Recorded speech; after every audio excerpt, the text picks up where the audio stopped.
So hello everyone, welcome back to the channel. सो बच्चों लोग, आपकी काजल मैम स्वागत करती है आप सभी का आपके अपने इस चैनल के ऊपर। सो बच्चों, आज हम स्टार्ट करने वाले हैं चैप्टर नंबर 8, कंट्रोलिंग।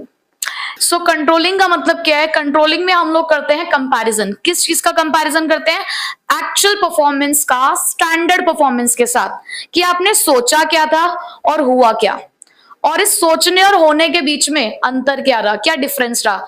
तो कंट्रोलिंग का मतलब है comparison of actual performance with standard performance to find out the deviations. Deviation का मतलब क्या होता है?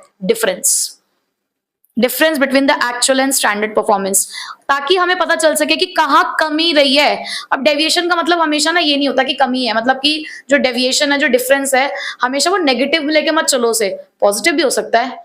हमने जो टारगेट सोचा था उससे अच्छा काम कर दिया, हमने अच्छा कर दिया तो पॉजिटिव है, कम रह गया तो नेगेटिव है। और अगर कोई डेविएशन निकलता है, फिर अगर कोई कमी रह जाती है, तो उस कमी को हमें ठीक करना है, और उसके लिए लेने हमें क्या? Corrective action. देखो, जब गलती पता चलेगी तभी तो उसको सुधारोगे। जब हमें अपनी गलती नहीं पता होगी तो हम उसे सुधार भी नहीं पाएंगे। तो कंट्रोलिंग यही करता है कि आपको ये बताता है कि कहाँ कमी रह गई है, और अब आपको अगली बार किन बातों का ध्यान में रखकर नए ऑब्जेक्टिव्स को सेट करना है और उसको पूरा करने की कोशिश करनी है। ठीक है, सो कंट्रोलिंग में हम यही काम करते हैं। अब थोड़ा सा और अगर कंट्रोलिंग को हम समझे, तो उसके लिए फेसबुक पे करोगे ग्रुप कॉल और आपस में करोगे फिर डिस्कस। तो फेसबुक पे ग्रुप कॉल करते हुए आपको समझना होगा फीचर्स ऑफ कंट्रोलिंग। कैसे? सबसे पहला फीचर और सबसे इंपॉर्टेंट फीचर है ये, कि controlling is backward and forward looking function. जब हम कंट्रोलिंग करते हैं ना, हम आगे भी देखते हैं और हम पीछे भी देखते हैं। समझदारी इसी में ही है, आगे भी देखना है और पीछे भी देखना है। कैसे? कंट्रोलिंग फॉरवर्ड लुकिंग फंक्शन कैसे है? हमारी पुरानी गलतियां हमारे आगे की परफॉर्मेंस को सुधारती है। हमारी जो पुरानी गलतियां है ना, वो हमारे आगे के लिए क्या बनती है? सीख बनती है, कि भाई पुरानी गलती कर चुके हो, उससे थोड़ा सा सीखो और दोबारा वो गलती मत करो। Never make the same mistake again. एक गलती को बार बार नहीं दोहराना है, अलग अलग करो ना। अलग अलग गलती करोगे तो अलग अलग गलती से कुछ नया सीखोगे, बट एक ही गलती को बार बार रिपीट करोगे तो सीखोगे क्या? फिर मजा भी नहीं आएगा। ठीक है, सो जो कंट्रोलिंग फंक्शन है वो क्यों आपका फॉरवर्ड लुकिंग है? क्योंकि आपकी जो पास्ट की प्रॉब्लम्स है, पास्ट परफॉर्मेंस है, वहां जो गलती रही है वो आपकी फ्यूचर, उससे आप सीख लोगे, उन चीजों को बदलोगे और अपनी फ्यूचर की जो परफॉर्मेंस है, फ्यूचर परफॉर्मेंस को क्या करोगे? सुधारोगे।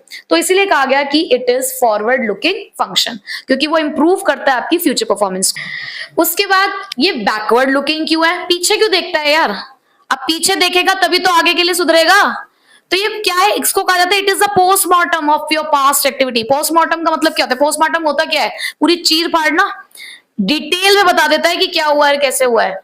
तो कंट्रोलिंग भी क्या करता है? आपकी पास्ट एक्टिविटी का पूरा लेखा जोखा आपके सामने रख देता है कि भाई तुमने ये किया है, देखो ये है जो तुमने किया अब तक।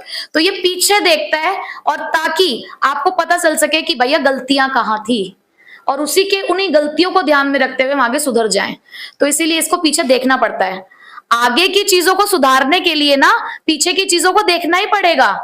कभी भी, मैंने पहले भी आपको ये बात बोली है कि कभी भी अपने पास्ट को भूलना नहीं है, याद रखना है, बट इसका मतलब ये नहीं कि उसी में रहना है, पास्ट में रहना नहीं है, सिर्फ उसको याद रखना है, ताकि उससे हर पल सीखते रहो। उस दर्द को सुनो, वो जो पास्ट मिस्टेक का जो दर्द है ना, उसको याद रखो, क्योंकि वो दर्द तुम्हें बार बार ये एहसास दिलाएगा कि वो गलती करनी नहीं है। ठीक है? ठीक है भाई, समझ गए कि हाउ कंट्रोलिंग इज बैकवर्ड और फॉरवर्ड लुकिंग फंक्शन। ठीक, चलो नेक्स्ट, परवेसिव। हर जगह है भाई कंट्रोलिंग के। अब परवेसिव का मतलब क्या होता है? परवेसिव मतलब है जो हर जगह है। परवेसिव का मतलब हर जगह, जैसे हमारा भगवान हर जगह है ना, ऐसी कंट्रोलिंग हर जगह है। हर लेवल पे हर एक्टिविटी को आपको कंट्रोल करना है ऑर्गेनाइजेशन के अंदर, क्योंकि देखो बिना कंट्रोलिंग के कुछ हो नहीं सकता। अगर आपकी जिंदगी में भी आपके ये स्पीड ब्रेकर्स ना हो ना, ये स्पीड ब्रेकर्स कौन है आपकी जिंदगी में जो आपको हर थोड़े थोड़े टाइम पे रोकते हैं, आके रुको रुको रुको रुको? आपके पेरेंट्स, आपके टीचर्स, हो सकता है कोई और भी हो जिंदगी में। ठीक है, तो ये हर लेवल पे है परवेसिव, कि यहां पर आपको जरूरत है कि हर एक लेवल पे आपको कंट्रोल किया जा सके, क्योंकि आप काम तो हर जगह कर रहे हो ना। सो कंट्रोलिंग क्या कहता है कि वो परवेसिव है। कैसे? कि वो हर एक लेवल पे, हर एक मैनेजर अपना फंक्शन परफॉर्म कर रहा है, तो उसे अपने अपने एरियाज को क्या करना होता है? कंट्रोल करना होता है। ठीक है, तीसरा गोल ओरिएंटेड है भाई कंट्रोलिंग। क्यों कंट्रोल कर रहे हो? एक गोल था ना, देखना है ना वो हासिल हुआ या नहीं हुआ, वो कब जाके पता चलेगा? जब यहां तक पहुंचोगे तभी तो। जब बीच में ही हार मान जाओगे तो फिर क्या ही कंट्रोल करोगे?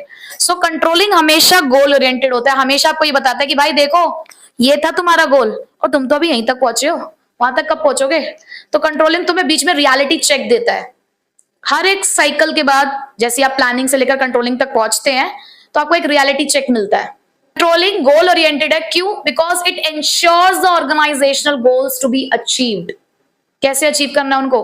भाई वह ये कहता है कि जितने भी आपके ऑर्गेनाइजेशन के गोल्स हैं उन्हें आपको अचीव करना है, रिसोर्सेज को यूज करना है। कैसे? Effectively and efficiently. आपने पहले से ही अपने कुछ गोल्स सेट करे हुए थे, उन गोल्स को पूरा करने के लिए रिसोर्सेज को सही से इस्तेमाल करो, तो वो आपको हमेशा किस तरफ लेके जाता है? गोल्स की तरफ। ठीक है, नेक्स्ट कंटिन्यूस है। जब तक जिंदगी है तब तक कंट्रोलिंग चलती रहेगी। प्लानिंग जब तक है, ऑर्गेनाइजिंग जब तक है, स्टाफिंग जब तक है, डायरेक्टिंग जब तक है, तब तक कंट्रोलिंग भी है। तो जब तक ये साइकिल चलता रहेगा कंट्रोलिंग भी चलती रहेगी। तो it is never ending function, ये कांस्टेंट। आपको अपनी एक्चुअल परफॉर्मेंस का ना कांस्टेंट रिव्यू चाहिए होता है। अगर आप क्या करो, जिंदगी जिए जा रहे हो, जिए जा रहे हो, जिए जा रहे हो, यार थोड़ा सा रुको, थमो, बैठो, देखो क्या हासिल किया है, क्या हासिल किया है जिंदगी में अब तक, और क्या हासिल करना चाह रहे थे, कहां पहुंचना चाह रहे थे और कहां तक पहुंचे हो। इसके लिए आपको कॉन्स्टेंटली अपने आप को रिव्यू करना है, अपने आप को चेक करना है। ठीक है, सो कंट्रोलिंग क्या है, कैसी प्रोसेस है, कैसा फंक्शन है? कंटिन्यूअस। तो अब ये चार हमारे पास फीचर्स थे, क्या क्या, जिसके लिए हमने क्या करी, फेसबुक पे ग्रुप कॉल, जहां पर एफ बी क्या है, forward and backward looking function, की ये आगे भी देखेगा और पीछे भी देखेगा। आगे क्यों देखेगा? क्योंकि इसका एम है कि फ्यूचर परफॉर्मेंस इंप्रूव करनी है। पीछे क्यों देखता है? कि पीछे की एक्टिविटी पता होगी तभी तो फ्यूचर सुधरेगा। ठीक है, सेकेंड आपका पी से आता है परवेसिव, कि हमारा जो कंट्रोलिंग फंक्शन है वो हर जगह है, हर लेवल के मैनेजर्स को अपने अपने एरियाज को कंट्रोल करना होता है। उसके बाद जी से क्या था, गोल ओरिएंटेड। कंट्रोलिंग हमेशा गोल ओरिएंटेड होता है क्योंकि ये आपको सिखाता है कि अपने पहले से तय किए हुए गोल्स को आप कैसे अचीव करोगे।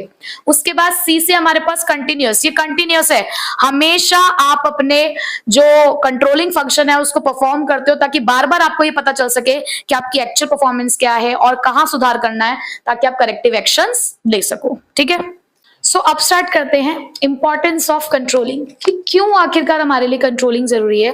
तो उसके लिए तो मैं यही कहूंगी कि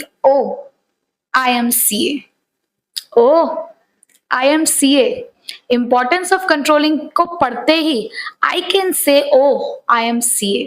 कैसे? देखो जरा, जहां पर O का मतलब है ऑर्डर एंड डिसिप्लिन, I का मतलब है improves the employee motivation, A का मतलब है अकम्प्लिशिंग ऑर्गेनाइजेशनल गोल्स, M का मतलब है making efficient use of resources, C का मतलब है कोऑर्डिनेशन इन एक्शन, और A का मतलब है एक्यूरेसी ऑफ स्टैंडर्ड। तो जस्ट इंपॉर्टेंस ऑफ कंट्रोलिंग को पढ़ते ही वी कैन से IMCA। तो चलिए देखते हैं सबसे पहले कि ऑर्डर एंड डिसिप्लिन किस तरीके से कंट्रोलिंग से मेंटेन किया जाता है। सो कंट्रोलिंग क्या करता है, एक ऐसा एटमॉस्फेयर क्रिएट करता है जिससे कि हम यहाँ पर ऑर्डर और डिसिप्लिन मेंटेन कर सकते हैं। ये हमें कुछ इस तरीके के कंट्रोलिंग डिवाइस प्रोवाइड करता है जिससे हम अपने एम्प्लॉयज के ऊपर नजर रख सकते हैं। जैसे कि आपने देखा ही होगा कि स्कूल्स के अंदर CCTV कैमरास लगे होते हैं क्लासेस के अंदर, ताकि ये देखा जा सके कि कब कौन सी मैडम बैठ के अपना फेसबुक अकाउंट चला रही है, अपनी इंस्टाग्राम स्टोरी लगा रही है, अपना व्हाट्सएप स्टेटस अपलोड कर रही है, या फिर दूसरों का चेक कर रही है। तो उसके अलावा हमारे जो ये प्यारे प्यारे से बच्चे हैं, ये भी फ्री पीरियड में कितनी मस्ती करते हैं, कितनी शरारतें करते हैं, ये सब देखने के लिए भी तो कैमरास की जरूरत पड़ती है। ऐसे ही ऑर्गेनाइजेशंस के अंदर भी हमारा जो एक एम्प्लॉय है वो ऑर्गेनाइजेशन में बैठ के कहीं हमसे किसी तरीके की धोखाधड़ी तो नहीं कर रहा, कहीं अकाउंट्स में झोलमोल तो नहीं कर रहा, या फिर सोकर अपना टाइम वेस्ट तो नहीं कर रहा है, या फोन पे बात करके हमारा कीमती समय बर्बाद तो नहीं कर रहा है। तो इन सभी चीजों को चेक करने के लिए कंट्रोलिंग डिवाइसेस लगाए जाते हैं। सो कंट्रोलिंग इसीलिए भी जरूरी है ताकि हम चेक कर सके कंटिन्यूअसली अपने एम्प्लॉयज की एक्टिविटीज को और उनके डिसऑनेस्ट बिहेवियर को। क्योंकि देखो भैया, ह्यूमन नेचर है, कई बार दिल पलट जाता है।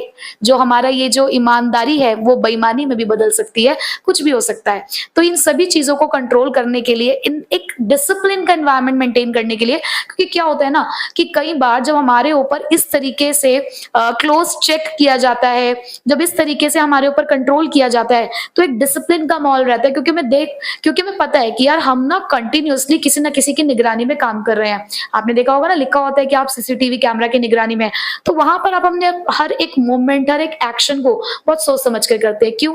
क्योंकि आपको पता है कि ऊपर वाला सब देख रहा है। ठीक है, तो इस तरीके से कंट्रोलिंग ऑर्डर और डिसिप्लिन को मेंटेन करता है। अब बाकी के पॉइंट्स भी समझ लेते हैं कि वो तो हमने समझ लिया, तो IMCA क्या है, चलिए वो भी देख लेते हैं। बात करें इंप्रूविंग द एम्प्लॉयज मोटिवेशन। मैं किसी कंपनी में काम करती हूँ, अब मुझे पता है कि अगर मुझे प्रमोशन चाहिए ना, तो मेरी परफॉर्मेंस को किस चीज से इवैल्यूएट किया जा रहा है। उन्होंने एक टारगेट रखा हुआ है कि इस महीने जो भी मार्केटिंग डिपार्टमेंट के अंदर 1000 यूनिट्स बेच देगा, उसका प्रमोशन हो जाएगा। अब मुझे इन एडवांस ये बात पता चल चुकी है कि मेरी परफॉर्मेंस को किस स्टैंडर्ड से इवैल्यूएट किया जा रहा है, तो मैं क्या करूंगी, अगर मुझे प्रमोशन चाहिए होगा तो मैं ज्यादा से ज्यादा यूनिट्स को सेल ऑफ करने की कोशिश करूंगी, ज्यादा से ज्यादा उसकी मार्केटिंग करना शुरू कर दूंगी ताकि मेरा टारगेट अचीव हो जाए। तो यहां पे मैं क्या हुई, मैं मोटिवेट हुई ना। क्यों मोटिवेट हुई? क्योंकि मुझे एडवांस में ही पता है कि कौन सा वो स्टैंडर्ड ऑफ परफॉर्मेंस है जिसके अगेंस्ट मेरी परफॉर्मेंस को इवैल्यूएट किया जाएगा। तो यही कह रहे हैं कि कंट्रोलिंग ना आपको स्टैंडर्ड परफॉर्मेंस देता है, और उस स्टैंडर्ड परफॉर्मेंस को जानने के बाद आप अपनी परफॉर्मेंस को इंप्रूव करते हो, क्योंकि आपको एडवांस में पता चल गया है कि आपको क्या करना है।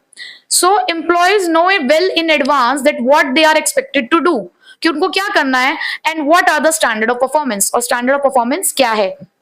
So this will motivate them and help to improve the performance. तो इसी की वजह से वो क्या होंगे, मोटिवेट होंगे और अपनी परफॉर्मेंस को इंप्रूव करेंगे। दूसरा, accomplishing the organizational goals। अब यहाँ पे क्या है कि मैंने अभी आपको फीचर में बताया कि कंट्रोलिंग ना आपको बीच बीच में स्पीड ब्रेकर देता है, रियलिटी चेक देता है, कहां तक पहुंच गए हो, आपकी कमियों को आपके सामने लेकर आता है, आपको सही डायरेक्शन पे रखता है, राइट ट्रैक पे रखता है, कि जब भी तुम भटकने लगते हो ना, तो जब भी तुम भटकोगे ये तुम्हें कहेगा कि आ जाओ, दोबारा से पटरी पे आ जाओ। तो यहाँ पे आप अपने गोल्स को अचीव कर पाओगे जब टाइम टू टाइम तुम्हें रियलिटी चेक मिलेगा ना। ये जो तुम्हारे मिड टर्म एग्जाम्स, यूटीज, ये सब होते हैं ना, प्री बोर्ड, ये क्यों होते हैं? तुम्हें राइट ट्रैक पे रखने के लिए कि देखो भाई तुम भटक रहे हो, आ जाओ राइट ट्रैक पे, नहीं तो सीबीएसई बोर्ड एग्जाम में हो जाएगी गड़बड़।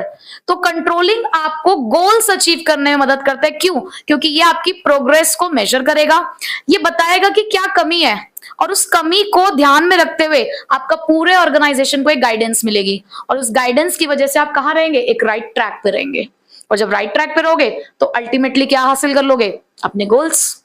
तीसरी importance, making efficient use of resources. यहां पे हम जो भी काम करते हैं ये प्री डिटरमाइंड गोल्स के अकॉर्डिंग करते हैं। मुझे पता है कि मुझे अगर 1000 यूनिट्स बेचनी है तो उसके लिए मुझे कितने रिसोर्सेज की जरूरत है, मुझे अगर 1000 यूनिट्स बेचनी है उसके लिए मुझे कितने रिसोर्सेज की जरूरत है, मुझे पहले से ही पता है। तो हर एक एक्टिविटी प्री डिटरमाइंड स्टैंडर्ड्स के अकॉर्डिंग चल रही है, तो क्या किसी तरीके की कोई वेस्टेज होगी? क्या नहीं होगी।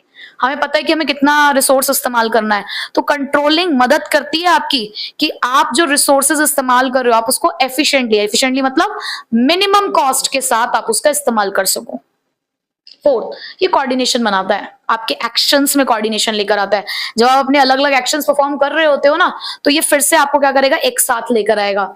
ये क्या कहेगा कि हर एक डिपार्टमेंट, हर एक एम्प्लॉय को पता है ना कि प्री डिटरमाइंड गोल्स क्या है, तो बिना एक दूसरे के साथ चले काम हो सकता है क्या? आपको आपस में वेल कोऑर्डिनेट होना पड़ेगा।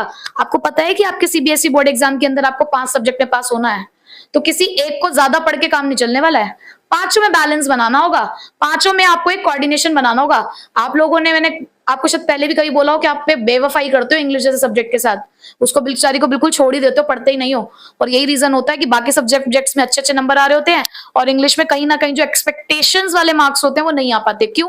क्योंकि आपने कोऑर्डिनेशन नहीं बनाया उसके साथ, बाकी सब्जेक्ट के साथ उसको कोऑर्डिनेट नहीं किया। तो यहाँ पे भी वो यही कह रहे हैं कि यार हर डिपार्टमेंट, हर एम्प्लॉय को पता है कि अल्टीमेट गोल क्या है हमारा, तो अलग अलग चल के कैसे काम चलेगा, आपस में कोऑर्डिनेशन चाहिए, तो ये कोऑर्डिनेशन लेकर आता है। Next, accuracy of standard. मैं कह रही हूं तुम्हें, एक एम्प्लॉय, मैंने अपने एक एम्प्लॉय को कह दिया कि सुनो तुम्हें ना दिन में 20 यूनिट बनानी है, जबकि मुझे पता है कि 20 नहीं 15 ही बन सकती हैं। तो क्या मैंने उसके लिए सही स्टैंडर्ड सेट किया? मैं उसको एक ऐसी चीज कह रही हूं जो वो हासिल ही नहीं कर सकता। तो हमें ना स्टैंडर्ड भी ऐसे ही रखना चाहिए जिसे हम हासिल कर सकें। ऑब्जेक्टिव भी वही हो जिसको पाया जा सकता हो, जिसको पाया ना जा सकता हो ऐसा ऑब्जेक्टिव, ऐसा गोल सोचना भी नहीं चाहिए, ना रखना चाहिए। कंट्रोलिंग क्या करता है? कंट्रोलिंग टाइम टू टाइम तुम्हें ये बताता है कि देखो आपने जो स्टैंडर्ड सेट किया अपने एम्प्लॉयज के लिए, क्या वो उसको अचीव कर पाएंगे? जरूरी नहीं है कि वो हमेशा ज्यादा आपने स्टैंडर्ड रखा हो, कई बार हम कम भी रखते हैं। हम सामने वाले का पोटेंशियल कम नाप रहे थे, हमें लगता था यार क्या ये 10 यूनिट ही बना पाएगा, अच्छा ठीक है तुम्हारा स्टैंडर्ड 10 यूनिट का है, देखा कि यार वो तो 15 बना रहा है, तो इसका मतलब मुझे क्या करना पड़ेगा, स्टैंडर्ड को रिवाइज करना पड़ेगा। मैंने एक बच्चे को कहा कि बेटा देखो तुम्हें 95 प्लस लेकर आने हैं, वो कहते हैं 95 प्लस, यहाँ 27 नहीं आ पा रहे मैडम, आप इतनी उम्मीद कर रही हो। आज ही मैंने क्लास में बच्चों से कहा कि मैं तो तुम्हें 80 आउट ऑफ 80 के लिए पढ़ा रही हूँ, तो एक बच्चा कह रहा मैडम ऐसा मत बोलो, हम तो 27 पाके बहुत खुश हैं। तो हमने जो स्टैंडर्ड सेट किया है हमें उसे टाइम टू टाइम क्या करना है, रिवाइज करना है, रिव्यू करना है, ना तो आपको उसको ऐसा बनाना है कि वो हासिल ना हो सके। अनअचीवेबल स्टैंडर्ड्स भी सेट नहीं करने और बिलो द स्टैंडर्ड भी सेट नहीं करना कि आपने बिल्कुल ही कम स्टैंडर्ड सेट किया है, ठीक है। सो यहाँ पर आपको चेक करना है क्या, एक्यूरेसी। एक अच्छा कंट्रोल सिस्टम हमेशा मैनेजमेंट की मदद करेगा कि वो वेरीफाई करेगा कि आपने जो स्टैंडर्ड सेट किया वो एक्यूरेट हो, ऑब्जेक्टिव हो, टाइम टू टाइम उसे रिव्यू करना है, रिवाइज करना है, ताकि अगर कोई चेंज लेकर आना हो एज पर द एनवायरमेंट तो वो चेंज लेकर आया जा सके। और इसी के साथ आप बन गए हैं क्या, सीए, ठीक है। कंट्रोलिंग को करते कैसे, किस तरीके से ऑर्गेनाइजेशन में कंट्रोलिंग का फंक्शन परफॉर्म किया जाता है, तो उसके लिए हमारे पास एक पूरी प्रोसेस है। इस बुक की आखिरी प्रोसेस, इस पूरी बुक में आपने टोटल नंबर ऑफ प्रोसेसेस पढ़ी है 6, तो ये आखिरी प्रोसेस है आपकी। और इसके लिए सी माई कैट, कैसे याद रखना है, सी माई कैट, जहां पर एस क्या है, सेटिंग परफॉर्मेंस स्टैंडर्ड, एम क्या है, मेजरमेंट ऑफ एक्चुअल परफॉर्मेंस, सी क्या है, comparing the actual performance with standard, फिर ए है हमारे पास एनालाइजिंग द डेविएशंस, और टी है हमारे पास टेकिंग करेक्टिव एक्शन। तो इसके लिए हमारे पास ये 5 स्टेप हैं जिससे हम अपने यहाँ पर कंट्रोलिंग फंक्शन को परफॉर्म करेंगे। तो पहले शुरुआत करते हैं पहले पॉइंट के साथ, सेटिंग परफॉर्मेंस स्टैंडर्ड। आप कंट्रोल कब कर पाओगे, जब आपको पता होगा ना कि वो क्या क्राइटेरिया है जिसके अगेंस्ट आपकी परफॉर्मेंस का मेजरमेंट होने वाला है, आपको कहां से इवैल्यूएट किया जाने वाला है, ये आपको पता होगा, तभी तो हम कुछ कंक्लूजन निकाल पाएंगे। आपको पता है कि आपके हाफ ईयरली एग्जाम्स होने वाले हैं, अब कितने मार्क्स के होते हैं half yearly exam, theory paper की बात कर रही हूँ, 80 मार्क्स का, है ना। जितने भी मोस्टली आपके सब्जेक्ट्स हैं सबके पेपर 80 मार्क्स के होते हैं, वो कोई कोई होता है जो आपका 70 मार्क्स का होता है, जैसे कि अगर फिजिकल एजुकेशन अगर आपके पास है तो वो 70 मार्क्स का पेपर है। तो आपको ये बात पता है कि आप जो भी कुछ यहाँ पर जितने मार्क्स ऑब्टेन करने वाले हो उसका इवैल्यूएशन आउट ऑफ 80 होने वाला है, और उस 80 में से वो कितने मार्क्स आपको लेकर आने होंगे ताकि आपको पास की कैटेगरी में डाला जा सके। वो 27 मार्क्स हैं, सेफर साइड वाले ना, 26.5 की बोले हम, वो 27 मार्क्स हैं जो आपको पास और फेल की कैटेगरी में डालते हैं कि अगर 27 या उससे अबव आते हैं तो आप पास हो जाओगे, और अगर 27 से कम रह जाते हैं तो आप फेल की कैटेगरी में जाओगे, है ना। तो इसका मतलब ये जो 27 है ना, इसने आपको एक क्राइटेरिया दे दिया है जो ये डिसाइड करेगा कि आपकी परफॉर्मेंस कैसी है, आप अपने परफॉर्मेंस में पास हुए हो या फेल। तो यहीं से निकलती है हमारी स्टैंडर्ड की डेफिनेशन कि स्टैंडर्ड होते क्या है, स्टैंडर्ड वो क्राइटेरिया है जिसके अगेंस्ट हम अपनी परफॉर्मेंस को इवैल्यूएट करने वाले हैं, हम अपनी परफॉर्मेंस को मेजर करने वाले हैं। तो पहला पॉइंट, जब भी आप इस पॉइंट को एक्सप्लेन करोगे आपको ये बताना है कि स्टैंडर्ड क्या है। आप कह रहे हो कि हमने परफॉर्मेंस का स्टैंडर्ड सेट किया है, तो व्हाट इज स्टैंडर्ड, आप बार बार स्टैंडर्ड स्टैंडर्ड कह रहे हो, तो स्टैंडर्ड है क्या, स्टैंडर्ड वो क्राइटेरिया है जिसके अगेंस्ट एक्चुअल परफॉर्मेंस हमारी मेजर होगी। चलो ठीक है, ये बात भी समझ आ गई। कैसे सेट कर सकते हैं इसको, मैंने बहुत अच्छा पेपर किया, बहुत मेहनत से पेपर किया, अच्छा पेपर, मेहनत है, ठीक है, मैंने 29 मार्क्स सिक्योर किए। एक को आप मेजर कर पा रहे हो, एक को आप मेजर नहीं कर पा रहे हो, बस स्टैंडर्ड यही है। हमारे पास स्टैंडर्ड 2 तरीके के होते हैं, क्वांटिटेटिव और क्वालिटेटिव। क्वांटिटेटिव स्टैंडर्ड क्या होगा, जिसको मेजर किया जा सकता है, जो फिगर्स के फॉर्म में है, जो नंबर्स के फॉर्म में है। और क्वालिटेटिव क्या होता है, जिसका मेजरमेंट नहीं किया जा सकता, जो फिगर्स की फॉर्म में नहीं है, जहां पर हम कुछ क्वालिटीज के बेसिस पे स्टैंडर्ड को सेट कर रहे हैं। जैसे कि, तो अगर मैं क्वांटिटेटिव की बात करूं तो क्वांटिटेटिव में क्या हो सकता है, कितनी कॉस्ट लगी, कितना रेवेन्यू कमाया, कितनी यूनिट्स प्रोड्यूस कर दी है, कितनी यूनिट आपने बेच दी, ये सारी चीजें काउंटेबल है ना फिगर्स की फॉर्म में। बट वहीं पे अगर मैं क्वालिटी की बात करूं तो हमने कितना टाइम लिया अपने कस्टमर को सर्विस देने के लिए, यानी कि कस्टमर सेटिस्फेक्शन।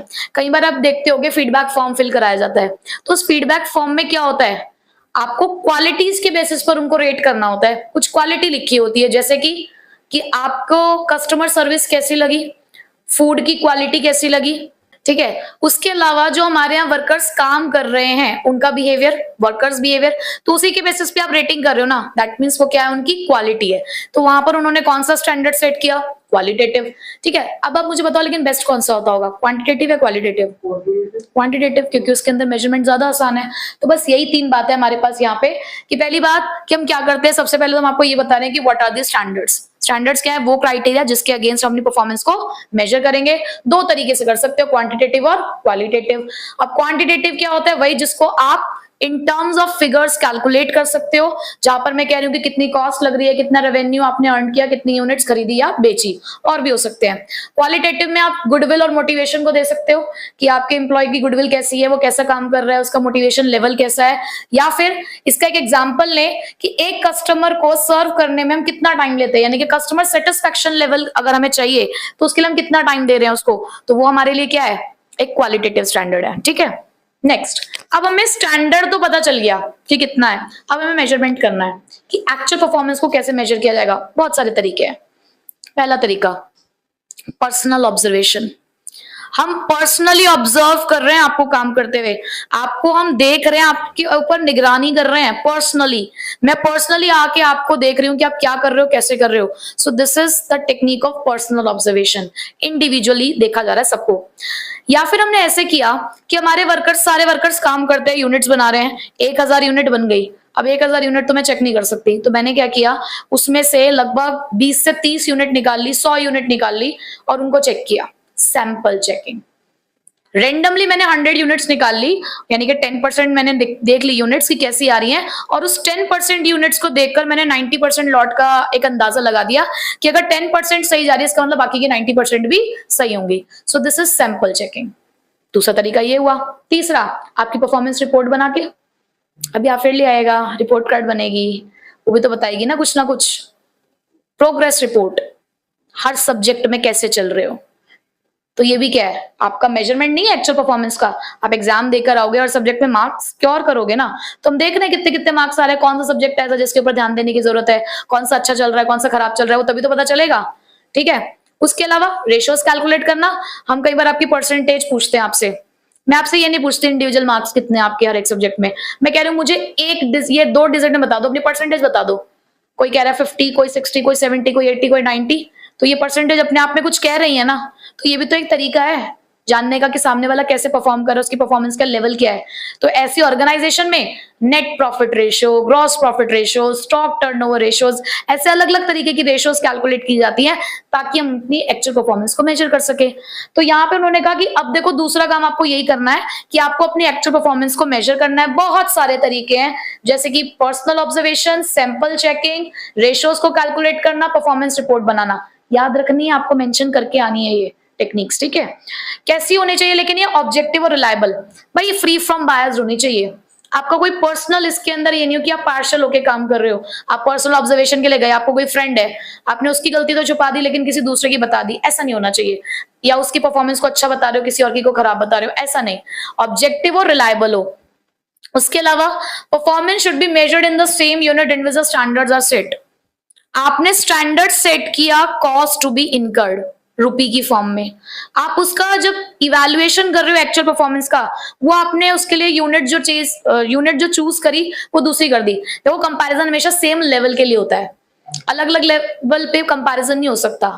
कंपैरिजन करने के लिए जो बेस होना चाहिए वो हमेशा सेम होना चाहिए, ठीक है। किसी एक की परसेंटेज में 600 में से देख रही हूँ, किसी एक की परसेंटेज में 500 में से देख रही हूँ, और किसी एक की परसेंटेज में 400 में से देख रही हूँ, तो ये कोई कंपैरिजन नहीं है, ठीक है। तो हमेशा सेम यूनिट में ही कंपैरिजन किया जा सकता है। समझ आ गए दोनों पॉइंट्स, मेजरमेंट और सेटिंग द परफॉर्मेंस स्टैंडर्ड, ठीक। अब हमारे पास थर्ड पॉइंट है comparing the actual performance with standard. हमने सबसे पहले स्टैंडर्ड बनाया, फिर उसके साथ हमने एक्चुअल परफॉर्मेंस का मेजरमेंट किया। अब दोनों को कंपेयर करेंगे। कि हम कहां तक पहुंचे हैं, हमने स्टैंडर्ड क्या सेट किया था और हमारी परफॉर्मेंस कहां तक आई है, हमें वो चेक करना है। तो उसके लिए कंपैरिजन होगा और ये कंपैरिजन आपको क्या बताएगा, डिफरेंस। ऐसा भी हो सकता है कि आपकी एक्चुअल परफॉर्मेंस आपके स्टैंडर्ड परफॉर्मेंस के बराबर ही हो, बट जितना आपने स्टैंडर्ड सेट किया अगर उतनी आपकी परफॉर्मेंस रही तो कोई भी डेविएशंस नहीं निकल कर आएंगे। जब कोई डेविएशंस नहीं है तो कोई प्रॉब्लम भी नहीं है। बट बात आती है कि जब डिफरेंस आ रहा है, बट डिफरेंस दो तरीके के हो सकते हैं, पॉजिटिव भी हो सकता है और नेगेटिव भी। अगर आपकी एक्चुअल परफॉर्मेंस स्टैंडर्ड परफॉर्मेंस से ज्यादा है तो आप मुझे बताओ पॉजिटिव है या नेगेटिव है? पॉजिटिव है, एक्चुअल परफॉर्मेंस से ज्यादा अच्छी। अगर आपकी एक्चुअल परफॉर्मेंस अच्छी हुई तो इसका मतलब ये अच्छी बात है, तो ये आपके लिए पॉजिटिव डेविएशन को शो करेगा। बट वहीं पे अगर आपकी एक्चुअल परफॉर्मेंस स्टैंडर्ड परफॉर्मेंस से कम रह जाती है तो ये किस चीज को शो करेगा, नेगेटिव डेविएशन को। तो किस वाले डेविएशन की तरफ ज्यादा ध्यान देने की जरूरत है, पॉजिटिव या नेगेटिव? हाँ, हमें करेक्टिव एक्शन लेने पड़ेंगे नेगेटिव वाले में, ठीक है। लेकिन उस काम को करने से भी पहले हमें उन डेविएशंस को एनालाइज करना पड़ता है। तो पहले कंपैरिजन वाला पॉइंट देख लेते हैं। सच comparison will reveal the deviation between the plan and the actual performance. कि जब आप ये कंपैरिजन करोगे तो उससे आपको बेसिकली क्या मिलेगा, डेविएशन यानी कि difference. If there is a deviation then the extent of the deviation is determined. भाई अगर डिफरेंस निकल रहा है, हमें गलती दिख रही है, तो हमें ना गलती की हद देखनी है कि वो किस हद तक की गलती है। कई बार आप भी गलती करते हो तो आपके पेरेंट्स भी देखते हैं कि गलती इग्नोर करने वाली है या ध्यान देने वाली है। जब तक ऐसी गलती होती है कि इग्नोर की जा सकती है तब तक वो इग्नोर कर रहे होते हैं। इसका मतलब आपके गलती का रेंज क्या चल रहा है, माइनर। भाई अगर आप माइनर मिस्टेक्स तक हो तो वो इग्नोर कर रहे होंगे कि ठीक है हमें पता चल गया कि हमें इग्नोर करना है, चलो कर दो। लेकिन जहां वो गलती मेजर बन गई यानी कि अब तो सुधार कार्य करना पड़ेगा तो इमीडिएट एक्शन होता है। तो यहां तक हमने डेविएशंस का क्या फाइंड आउट कर लिया, एक्सटेंट। अब उन डेविएशंस को करना है हमें analyse. Now it is important to determine the acceptable range. अभी भी हम यहाँ पे चेक करेंगे कि उनकी एक्सेप्टेबल रेंज क्या है और उसके लिए हम दो काम करते हैं। अपने डेविएशन को हम दो तरीके से देखते हैं। पहले जरा क्रिटिकल पॉइंट कंट्रोल को समझते हैं। और इस पूरी प्रोसेस में ना ये इकलौता पॉइंट बहुत बहुत बहुत इंपॉर्टेंट है, लिख लो इसे तो, वेरी इंपॉर्टेंट। क्योंकि इस फोर्थ पॉइंट से आपके पास अगर 3 या 4 नंबर का क्वेश्चन नहीं आया तो 1 नंबर का क्वेश्चन तो बनता ही बनता है। वो पूछ लेंगे आपसे कि हाँ कुछ ना कुछ इस पॉइंट से रिलेटेड आपके पास पेपर में जरूर आएगा। तो बहुत इंपॉर्टेंट है ये अकेला पॉइंट, बाकी सारे पॉइंट अकेले इंपॉर्टेंट नहीं है बट इससे सेपरेट क्वेश्चन बनने के चांसेस होते हैं। तो इसको बहुत ध्यान से हम समझते हैं। पहली बात, क्रिटिकल पॉइंट कंट्रोल क्या होता है। आप सभी लोगों ने रामायण तो देखी होगी, सबको ये पता है कि राम जी ने किस तरीके से रावण का वध किया था। बेसिकली रावण को मारा नहीं जा सकता था क्योंकि रावण ने शिव जी से वरदान लिया हुआ था कि वो अमर है। लेकिन रावण की एक कमजोरी थी और उस कमजोरी का पता उसके भाई को था, विभीषण। और विभीषण ने वही कमजोरी राम जी को आके बता दी थी और यही कारण बना कि किस तरीके से रावण को हराया गया। तो जब किसी को हमारी कमजोरी पता हो ना, तो इसलिए कहते हैं कभी किसी को अपनी वीकनेस नहीं बतानी चाहिए, कमजोरी नहीं बतानी चाहिए। क्यों? क्योंकि वही कमजोरी आपके विनाश का कारण बन सकती है। तो हमारा जो ऑर्गेनाइजेशन है ना, इसी प्रिंसिपल इसी रूल पे काम करता है। वो कहता है कि हर ऑर्गेनाइजेशन में ना बहुत कुछ गलत होता है, बहुत सारी गलतियां हो सकती है, मिस्टेक्स हो सकती है। यार काम करते हैं, गलतियां तो होंगी, बट हर गलती पे हम बैठ के सोच विचार करें, हर गलती पे हम काम करते रहे तो ये पॉसिबल नहीं है। It is neither economical nor easy. ना ही ये आसान है ना ये सस्ता पड़ता है कि आप अपनी हर एक एक्टिविटी के ऊपर नजर रखते रहो। तो हमें ये जानना है कि भाई वो कौन से ऐसे पॉइंट हैं जो हमारी ऑर्गेनाइजेशन के सक्सेस के लिए इंपॉर्टेंट है, कि जहां पर अगर कुछ गड़बड़ हुआ तो प्रॉब्लम हो सकती है। तो हम सिर्फ उन्हीं पॉइंट्स के ऊपर फोकस करेंगे जो हमारी कंपनी की सक्सेस, हमारे ऑर्गेनाइजेशन की सक्सेस के लिए क्रिटिकल है, इंपॉर्टेंट है। और ऐसे पॉइंट्स को यहाँ पे नाम दिया गया की रिजल्ट एरियाज। याद रखना है, ठीक है। तो एग्जांपल से याद रखोगे तो ज्यादा अच्छा रहेगा। तो क्या बोला गया, that control therefore focus on the key result areas, यानी कि वो इंपॉर्टेंट एरियाज जो हमारे ऑर्गेनाइजेशन के लिए क्या है, क्रिटिकल है, उसकी सक्सेस के लिए, which are critical to the success of an organisation. तो क्रिटिकल पॉइंट कंट्रोल क्या कहता है, वो यही कहता है कि भाई उन पॉइंट्स को आइडेंटिफाई करो जो सक्सेस के लिए जरूरी है। जहां पर अगर गड़बड़ी हुई तो सक्सेस नहीं आएगी, सक्सेस चली जाएगी जो आई हुई है वो भी। तो उसके लिए उन्होंने एक एग्जांपल दिया कि किसी ऑर्गेनाइजेशन में लेबर कॉस्ट बढ़ी 5% से, पोस्टल चार्जेस भी बढ़े 15% से। बढ़ तो दोनों तरीके की कॉस्ट रही है, पोस्टल चार्जेस की कॉस्ट भी बढ़ी, लेबर कॉस्ट भी बढ़ी। किस पे ज्यादा ध्यान देना है? पोस्टल पे देना चाहिए। आपने परसेंटेज देख के कह दिया कि पोस्टल पे देना चाहिए। बट एक बात बताओ, पोस्टल चार्जेस आप कब करोगे? जब कुरियर से सामान भेजोगे, रोज का काम है। या लेबर कॉस्ट आपके साथ डील करना रोज का काम है। प्रोडक्शन कर रहे हो तो लेबर आपके लिए क्रिटिकल है ना, कि अगर लगातार लेबर कॉस्ट बढ़ती रही तो आपकी कॉस्ट ऑफ प्रोडक्शन बढ़ जाएगी, जो आपके प्रॉफिट को सीधा डिक्रीज करेगी। तो इसका मतलब हमारे लिए क्रिटिकल पॉइंट यहाँ पे क्या हुआ? वो लेबर कॉस्ट का बढ़ना। तो ये आइडेंटिफाई करना है, ठीक है, कि कहीं वो डेविएशन इससे ऐसी चीजों से जुड़ा तो नहीं है, ठीक है। तो एक तो ये वाली टेक्निक, इन्हें टेक्निक्स भी कहा जाता है, टेक्निक्स ऑफ कंट्रोलिंग। दूसरा, मैनेजमेंट बाय एक्सेप्शन या कंट्रोल बाय एक्सेप्शन। अभी कंट्रोल एक्सेप्शन का मतलब क्या होता है? कुछ चीजों को छोड़ दो। हाँ, छोड़ दो, ये मैनेजमेंट करना है, कुछ चीजों को छोड़ देते हैं। कंट्रोल करना है, कुछ चीजों को छोड़ देते हैं। हर चीज को नहीं पकड़ के बैठना है, क्योंकि वो कहते हैं कि अगर तुम एक ऐसी कोशिश कर रहे हो ना कि तुम सब कुछ कंट्रोल कर लो, तो कई बार ऐसा होता है तुम कुछ भी कंट्रोल नहीं कर सकते। तुम्हारी जिंदगी इतनी उलझी हुई है, क्या तुम एक ही बारी में अपनी सारी उलझनों को सुलझा सकते हो? तुम एक को मनाओगे, दूसरा रूठ जाता है, उसको मनाओगे, तीसरा रूठ जाता है। तो हर किसी को खुश नहीं रखा जा सकता। तो उन्होंने कहा कि एक रेंज सेट कर लो। हर चीज को आप कंट्रोल नहीं कर पाओगे, और आप सोचोगे सब कुछ परफेक्ट हो, तो ऐसा भी नहीं हो सकता। तो उन्होंने देखो बहुत प्यारा सा एक फ्रेज यूज किया, it is believe that an attempt to control everything results in controlling nothing. तुम सोचो ना कि सब कुछ सुलझा लोगे, तो ऐसा हो जाएगा कि खुद ही उलझ के बैठ जाओगे उसके अंदर, कुछ नहीं सुलझा पाओगे। तो एक काम करो, only significant deviations which go beyond the permissible limit should be brought to the notice of the management. सिर्फ आपने क्या करनी है, परमिसिबल लिमिट सेट कर दी। आपने कहा कि ये लिमिट है, अगर इस लिमिट को तुमने क्रॉस किया तो हम मैनेजमेंट के सामने तुम्हें पेश कर देंगे, तो ये डेविएशन मैनेजमेंट के सामने जाएगा, अदरवाइज इसको क्या कर देंगे? इग्नोर कर देंगे। तो ऐसे में देखो, एक एग्जांपल की तरह इसे समझते हैं कि आप प्रोडक्शन करते हो, उस प्रोडक्शन में आपने कह दिया कि जितना भी हम प्रोडक्शन करते हैं, अगर सिर्फ 2% तक के प्रोडक्ट डिफेक्टिव निकल रहे हैं तो कोई बात नहीं। जैसे कि अगर 100 यूनिट बनाई तो 2% का मतलब क्या हुआ? 2। अगर 2 यूनिट डिफेक्टिव निकल रही है तो कोई दिक्कत नहीं है। जिस दिन वो यूनिट 2 से ज्यादा डिफेक्टिव निकलनी शुरू हुई, तब हम ध्यान देंगे कि यार क्या दिक्कत आ रही है, क्यों ऐसा हो रहा है, क्यों डिफेक्टिव निकल रहा है सामान, क्यों गलत बन रहा है सामान, तब हम नोटिस में लेकर आएंगे। अदरवाइज जब तक 2% चल रहा है तब तक छोड़ दो। कंट्रोल बाय एक्सेप्शन, छोड़ दो। हर चीज कंट्रोल नहीं की जा सकती। ऐसा नहीं हो सकता कि 100% सही सामान निकलेगा। 2% तक हो रहा है, कोई दिक्कत नहीं है। तो ये वो 2 टेक्निक है जिससे हम अपने डेविएशन को एनालाइज करते हैं कि वो किस लेवल का है। अगर वो हमारी सक्सेस वाला पॉइंट पे आ रहा है तो ध्यान देंगे, यानी कि अगर वो क्रिटिकल पॉइंट है तो हमने ध्यान देना है।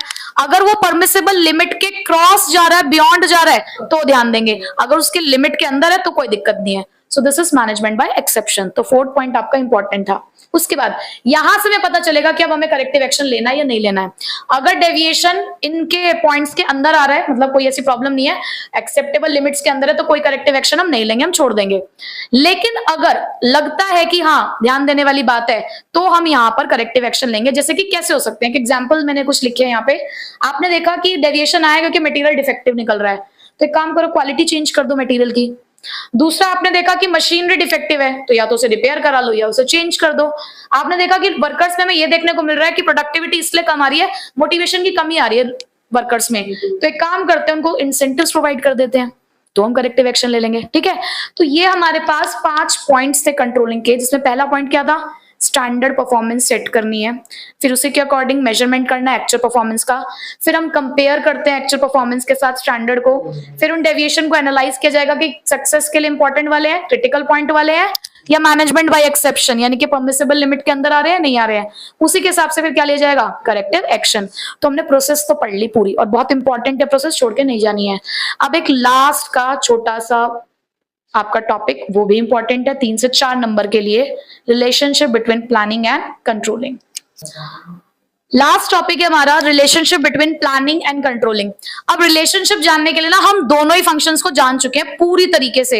हम ये भी जानते हैं कि प्लानिंग क्या होता है, हम ये भी जानते हैं कि कंट्रोलिंग क्या होता है। एक पहला फंक्शन है मैनेजमेंट का, तो एक आखिरी फंक्शन। ठीक है, सो ये कह सकते हैं हम कि planning and controlling are inseparable twins of management, यानी कि ना जुदा किए जाने वाले वो ट्विन्स हैं हमारे, जुड़वा है मैनेजमेंट के, यानी कि दोनों की हमें जरूरत है। प्लानिंग जितनी इंपॉर्टेंट है उतनी इंपॉर्टेंट हमारे लिए कंट्रोलिंग भी है।